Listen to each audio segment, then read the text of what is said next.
Hey everyone, I wanted to do a short introduction to my work, the Freedom Project 2020, and what I'm proposing as the macro solution to the human condition, which is the natural law republic. It's titled Government is the Problem, a pragmatic and objective expose on the current human condition and the self-evident truth about our only logical solution. Presented by Jake Jackson. Critical thinking questions we must address. Number one, how has generation after generation allowed government to become the all-powerful and oppressive entity it has become today? Two, how do we dissolve these entities, these legacy systems of enslavement that have been abusing all of us our entire lives? And three, what would be the most peaceful, nonviolent, efficient, and simple way to do so? Factors we must consider. We are not asking permission of an illegitimate entity claiming authority over us. We're simply uniting and walking away en masse. We are bound and controlled by adhesion contracts, constructive fraud, and the collective ignorance of these conditions. Every time you sign a government document, you are effectively converting a natural right into a privilege which can then be taken away. What we're proposing will eliminate those contracts and we start over fresh, declaring our individual sovereignty. If we are told we may not leave, it only proves our point that we are not free, and we are taking our sovereignty back regardless. And four, if they attack us, the world will see the true nature of the tyranny. This is a checkmate move. Identifying our collective problem. This is a brief look at the current system we live in today. In 1928, Edward Bernays published Propaganda, The Public Mind in the Making. In the first paragraph of the first page of this book, he exposed to the world exactly how it works. The conscious and intelligent manipulation of the organized habits and opinions of the masses is an important element in democratic society. So he's admitting that they're programming you to vote the way that they want you to vote. Those who manipulate this unseen mechanism of society constitute an invisible government, which is the true ruling power of our country. So right there he's admitting there's a shadow government, or what's now called the deep state, but that's now called a conspiracy theory, even though it was admitted nearly 100 years ago. We are governed, our minds are molded, our tastes formed, our ideas suggested largely by men we have never heard of. So again, he's telling you that the presidents, the people we think are in charge, are merely puppets of these men behind the scenes. Whatever attitude one chooses to take towards this condition, it remains a fact that in almost every act of our daily lives, whether in the sphere of politics or business, in our social conduct or our ethical thinking, we are dominated by the relatively small number of persons, a trifling fraction of our 120 million, who understand the mental processes and social patterns of the masses. They understand what makes us tick, and so they get us to do what they want us to do. It is they who pull the wires, which control the public mind, who harness old forces and contrive new ways to bind and guide the world. So again, we're merely their livestock that they're herding into whatever reservation they want us on today. In 1966, Carroll Quigley published Tragedy and Hope, A History of the World in Our Time. As a professor at Georgetown University, he had spent a career researching the works of the Cecil Rhodes Foundation, the Milner Group, and the Round Table Group, including the Royal Institute of International Affairs in London and the Council on Foreign Relations here in America.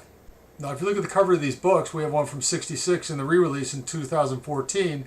In 2014, you'll notice the clock is set to 9/11 because it's a little nod to who was really behind the attacks. But what he revealed in this book was exactly how the world works. The powers of financial capitalism had another far-reaching aim, nothing less than to create a world system of financial control in private hands, able to dominate the political system of each country and the economy of the world as a whole. So they set up a system to control politics and finance. The system was to be controlled in a feudalist fashion by the central banks of the world, acting in concert by secret agreements arrived at in frequent private meetings and conferences like Bilderberg Group, the World Economic Forum, and Bohemian Grove. The apex of the system was the Bank for International Settlements in Basel, Switzerland, a private bank owned and controlled by the world central banks, which were themselves private corporations. The growth of financial capitalism made possible a centralization of world economic control and the use of this power for the direct benefit of financiers and the indirect injury of all other economic groups. So, here he's admitting, banks decided to take control of the world, to control the governments, and to essentially steal the wealth of the masses. And he had no problem with this. For the first time in its history, Western civilization is in danger of being destroyed internally by a corrupt criminal ruling cabal, which is centered around the Rockefeller interests, which include elements from the Morgan, Brown, Rothschild, DuPont, Harriman, Kuhn-Loeb, and other groupings as well. This junta took control of the political, financial, and cultural life of America in the first 2 decades of the 20th century. And this is exactly why we have the world we have today. This has been going on for more than 100 years. As far as the political system is concerned, this is what he has to say. The argument that the two parties should represent opposed ideals and policies is a foolish idea. Instead, the two parties should be almost identical, so that the American people can throw the rascals out at any election without leading to any profound or extensive shifts in policy. Then it should be possible to replace it every 4 years if necessary by the other party, which will be none of these things but will still pursue with new vigor approximately the same basic policies. So he's telling you it doesn't matter who you vote for. They're simply puppets of this financial cabal in the background. So why do we keep on voting for more of this? It's been exposed for the past 100 years exactly how this system works. In around 2003, 2004, Karl Rove, in addressing the media in particular, said we're an empire now, and when we act, we create our own reality. And while you're studying that reality judiciously as you will, we'll act again, creating other new realities, which you can study too, and that's how things will sort out. We're history's actors, and you, all of you, will be left to just study what we do. And essentially what he's saying is he's rubbing it in our face. We're just going to continue reacting to everything that they do to us and talk incessantly about it, about how terrible the world is and what can we do to fix this, blah, blah, blah, blah, blah, while they're already working on the next thing they're going to do to us. The problem here is humanity is stuck in reactive mode. If we ever want to fix the problems in the world, we need to start becoming proactive. We need to think about the world that we want to create, ignore what they're doing to us, and start working towards creating that world. So abandon reaction mode and embrace proactivity. In 2009, David Rothkott wrote a book called The Superclass, The Global Power Elite and the World They Are Making. In it, he describes the richest people in the world, but for the purposes of this book, however, I am focused on the group that illustrates this paradigm as it is applied to international influence. So essentially, politics and finance, rather than simply to wealth or achievements in a particular field of endeavor. And basically what he says here, each one is 1 in a million. Of 6 billion people on the planet, there are approximately 6,000 of them. So he's admitting right there that the entire world is controlled by 6,000 people. And I'm saying we outnumber them 1,000,000 to 1. What are we waiting for? We have the power. We've always had the power. All we need to do is have a plan, unite, and execute that plan. And we can walk away and simply create an entirely new world. What is government? This is the perfect metaphor. This is a meme I made a couple years ago. All you need to know about government can be understood by a picture of a hammer. The part on the left is used to force you into place against your will, and on the right is used to extract your wealth against your will. It's nothing more than a tool of oppression. That's what government is. Now, in moving forward, we're going to cover some profound wisdom that I have come into in my research and studies that support everything that I'm proposing as the macro solution for the human condition. It was Thoreau that wrote about 150 years ago, there are 1,000 hacking at the branches of evil to one who is striking at the root. And this is what I see every day out there in the world. People talking about the problems, obsessing on the problems, obsessing on politics, and trying to fix government. You're all just hacking at the branches. Striking at the root is focusing on what is the problem, how do we fix it, and like I said in the beginning, what's the most efficient, simple way to do so. So my work strikes at the root, and what I see out there is just people hacking at the branches of evil every single day. We need to focus on the world that we want. And this is the perfect quote to describe that, because the strangest secret, which Earl Nightingale revealed in, I believe, 1956, is we become what we think about. The strangest secret in the world. Whatever dominates our thoughts on a daily basis is going to be what we manifest in our lives. So if everybody out there, every 1,000 to 1 person is hacking at the branches of evil instead of striking at the root, we're never going to create the solution, because you're perpetuating the problems by focusing on the problems instead of focusing on the solution. So if we want to become what we think about, we have to start thinking about this better world, this better reality. And even Thoreau agreed with that 100 years before Nightingale made his recording. The secret of achievement is to hold the picture of a successful outcome in mind. That's exactly what I've done with my work. I've given you the vision of what this world would look like, and all we have to do is understand that we have the power. Thomas Jefferson said, "No society can make a perpetual constitution. The earth belongs always to the living generation." This is our world. We don't have to hold on to these legal agreements that were constructed 200 plus years ago by men who are no longer with us. This is a completely different world now. And it is our world, and we can write whatever we want based on the knowledge that we've acquired over the past 250 years. So we can write our own constitution, and I did a video explaining this, that we have the power. This is our world. We can do whatever we want. We outnumber them 1,000,000 to 1. And even Noah Webster said, "Have we then a right to say that our posterity shall not be judges of their own circumstances?" The very attempt to make perpetual constitutions is the assumption of a right to control the opinions of future generations and to legislate for those over whom we have as little authority as we have over a nation in Asia. So again, they never intended the Constitution to last more than 1 generation. But here we are 8, 9 generations on, and we're still revering this document that was meant to protect them. And each generation was supposed to write their own. And also, they were supposed to cancel the debt of that previous generation. Yet here we are in a world where debt just keeps on building and building and building, because we're not adhering to what the founding fathers said. Because we're never told this information. This is withheld from us. We're told the Constitution is a living document, and it can only be amended by elected representatives, and we have to abide by what they say. And we continue to vote for this. This is the reason that we live in an insane world. One of the greatest legal minds of the 19th century, Lysander Spooner, this is what he wrote about the Constitution.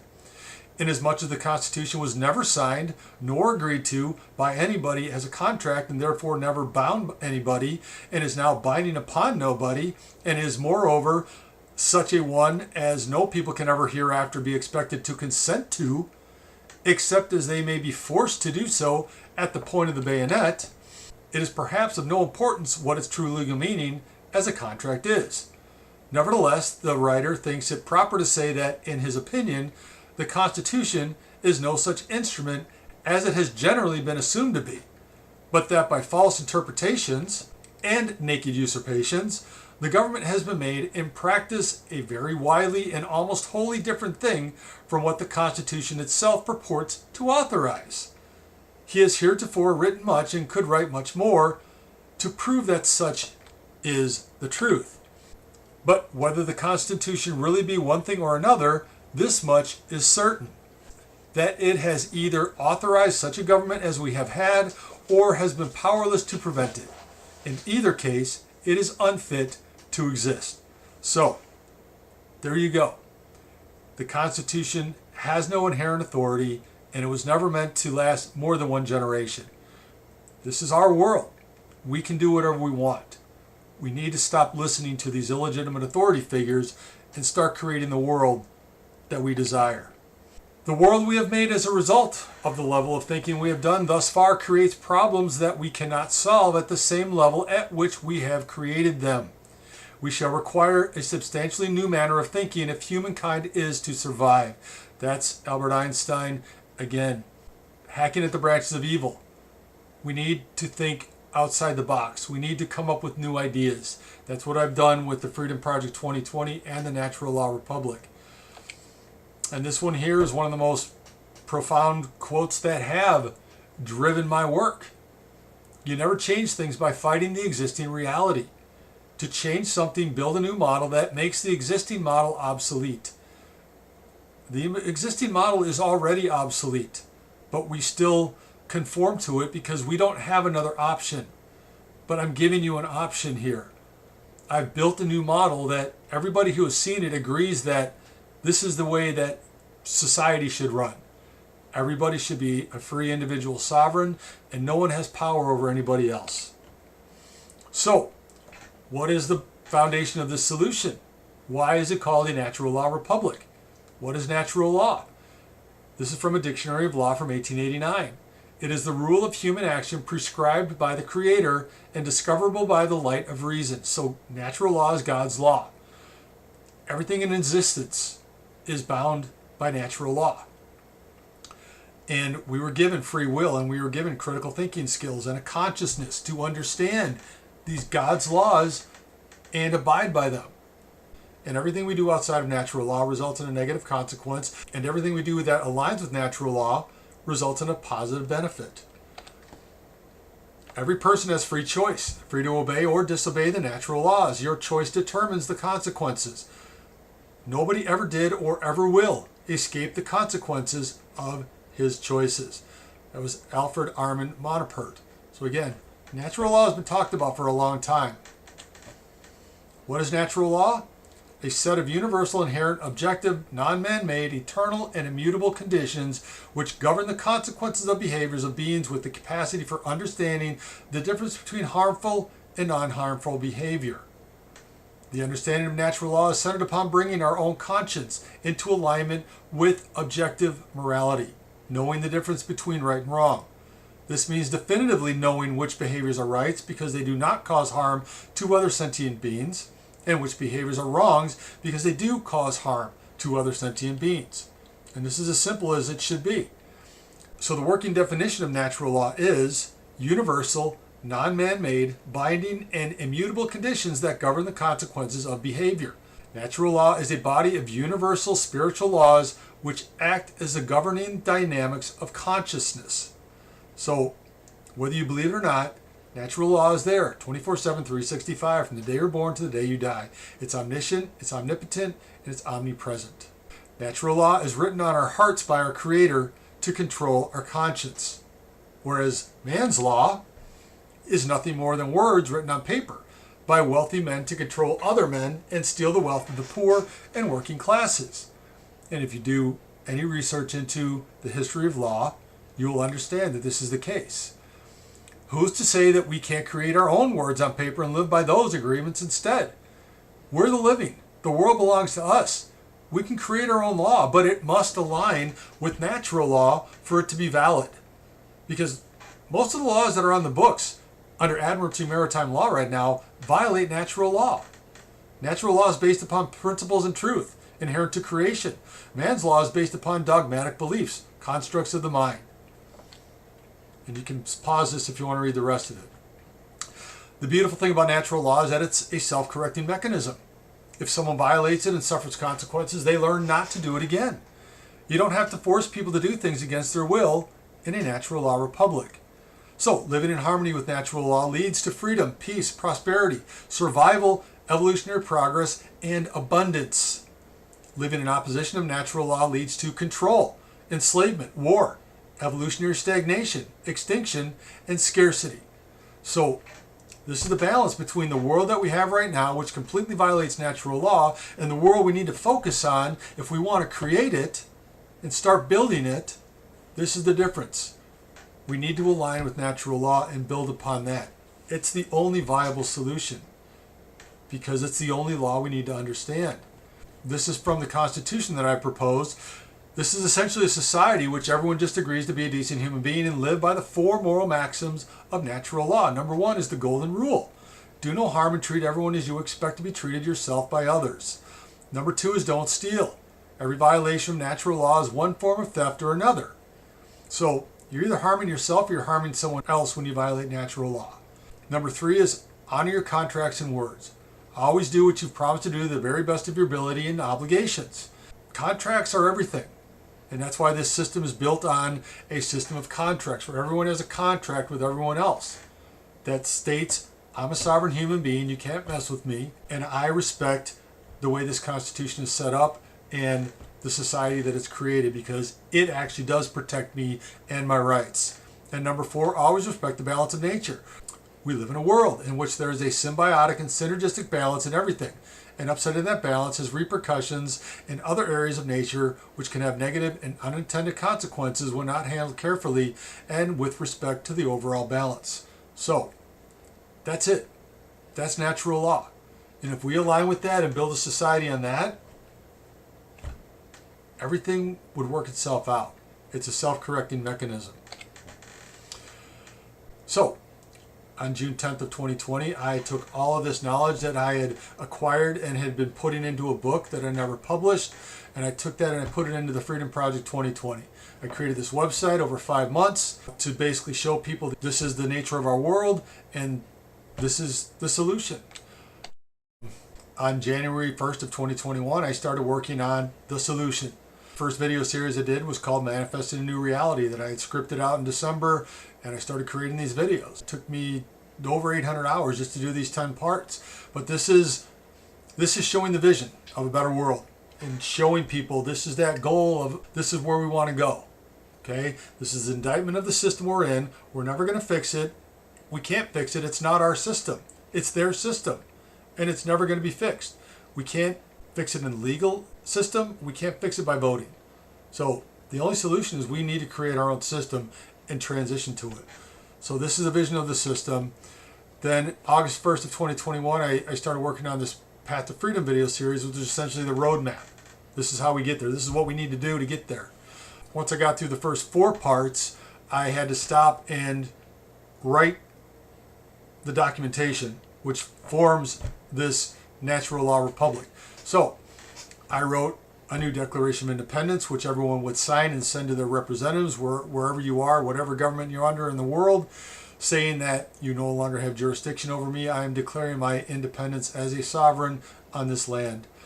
I've written a new constitution for natural law republic in whatever country that you're in.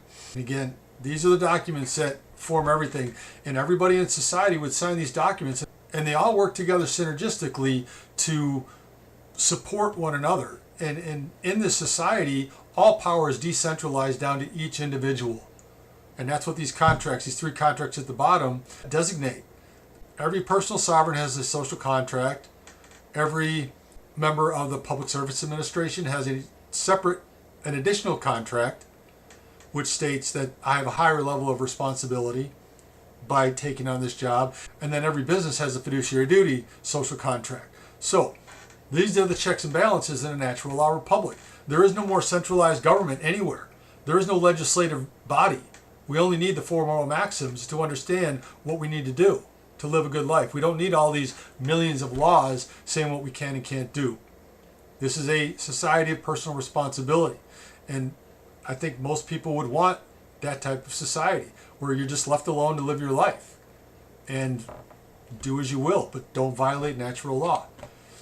I then went on to creating a natural law republic video series, which is essentially where I read through all the documentation. It's only 20 pages of the Constitution, but if you don't want to read it, I actually read through it so you can listen to it, and I explain why it's written the way it's written and how it all aligns with natural law. And then I wrote one more final video blog series called Emancipation Proclamation 2.022, Building the Breakaway Civilization, which I explain in 4 different parts why we'll never be free unless we do this, what needs to be done to break free of oppression, the paradox of the illusory social contract that we're all living under right now, and the 3 vital parts of a well-functioning society. So the resources are out there for everyone to go look at to not only understand the vision, but what needs to be done to get there, and what the structure of society would be once we get there, and how you as a sovereign individual would have all power restored back to you. And you'd get to keep 100% of your income in the new financial system, because the new financial system has no debt attached to it. So that's another huge part of it. So why a natural law republic? What needs to be done? Educate yourself and share this information with others. The resources are readily available to all, as I've just shown. Number 2, watch the videos and read the documentation to familiarize yourself with the plan of action. 3, a solid economic infrastructure system to handle the market of the natural law republic must be built and fully functional before a transition can be made. So, as we're building the critical mass we need to make the transition peacefully, we will attract the minds and the resources to build the infrastructure we need to make that seamless transition, so that we can transfer our wealth dollar for dollar into this new system and not lose anything. That's how this is going to work. And number 4, a critical mass of at least 10% of any nation's population, and those fully committed to breaking free, must be reached before any date can be set for emancipation from the old system. So again, critical mass is key. We have to get to 10%.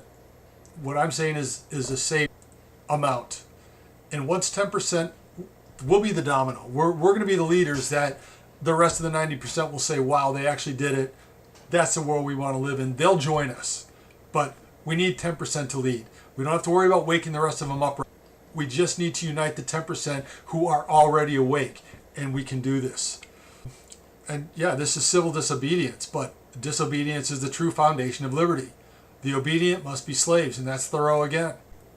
We have to stop conforming. We have to stop complying to everything we're being told we must do, because it all violates natural law, and that's why the world is in such disorder right now, and there's so much chaos. It's because I've tested this for 10 years, 15 years. Every problem in the world I can find at its very root a simple violation of natural law. And once you do that, the solution becomes self-evident. And that's why I've been able to create these solutions, because I've done all this work, these tens of thousands of hours I've sacrificed selflessly for all these years to create this solution for humanity, because I didn't see anybody else doing it. All I saw was people hacking at the branches of evil. So imagine this. November 5th, 2024. What we're told is the most important election of our lifetime, which they tell us every 4 years. 160 million people on average vote in America. What if those 160 million people, instead of voting for more of the same and actually telling government that it's okay to continue doing what you're doing because that's what you're voting for, what if 160 million people sign that Declaration of Independence that I showed you earlier, and I'll mail it to their representatives saying, we're done with this system. If 160 million people did that, you just peacefully dissolved your government in one massive action. And that's all it would take. It's as simple as that. And people can't believe it would be that simple, but that's all it would take. If 160 million people did that, they don't have the resources to stop us. And we've just created an entirely new reality. And again, the rest would follow us because they're waiting on that alternative, that third option from left and right, blue and red, that the only option they've ever had their entire life. This is it. If we all unite behind this and say, I mean, again, you have to go look at the documentation, and everyone that's looked at the documentation, there's nothing they disagree with. They have no problem with anything in there. They see the power in the words. They see exactly how it would create an entirely new social order, which restores all power back to the people. And we each hold it equally, and no one can ever come in and try and take over ever again. That's the power of these contracts, but you have to go and look at it. And I've got 2 more slides. Wilhelm Reich said, now think about this. Really think about how your emotions have gotten wrapped up in your lifetime. If the psychic energies of the average mass of people watching a football game or a musical comedy could be diverted into the rational channels of a freedom movement, which is what the Freedom Project 2020 is, they would be invincible. So take that energy and that excitement that you have watching sports or watching a movie or watching anything that you get all amped up about. Put that energy into a freedom movement and we would be invincible. we would completely change the world, and we can do it this year. It doesn't have to wait generations. All it takes is us changing our minds. It's as simple as that. Let go of the lies that have controlled you your entire life. We can do this. It's the only thing that's going to change the world. If we continue to comply, we will be fully enslaved within the next 6 years. And there will be no escape. There will only be violent revolution. And I'm trying to avoid that. I'm trying to create a peaceful transition to a new world. And the day that I started the Freedom Project 2020 was the day that I launched my business, and I just put it on hold. I never did anything with it to promote it. But this was the one post I made on Instagram. Truth is all that matters. Truth is natural law. Okay? Everything is wrong. The world is out of balance. It is time for humanity to rise and evolve. It is our duty. Let's do this. So that's my message. You've seen the problem. I've offered you a solution based in natural law, which is the only law we are all bound to anyway.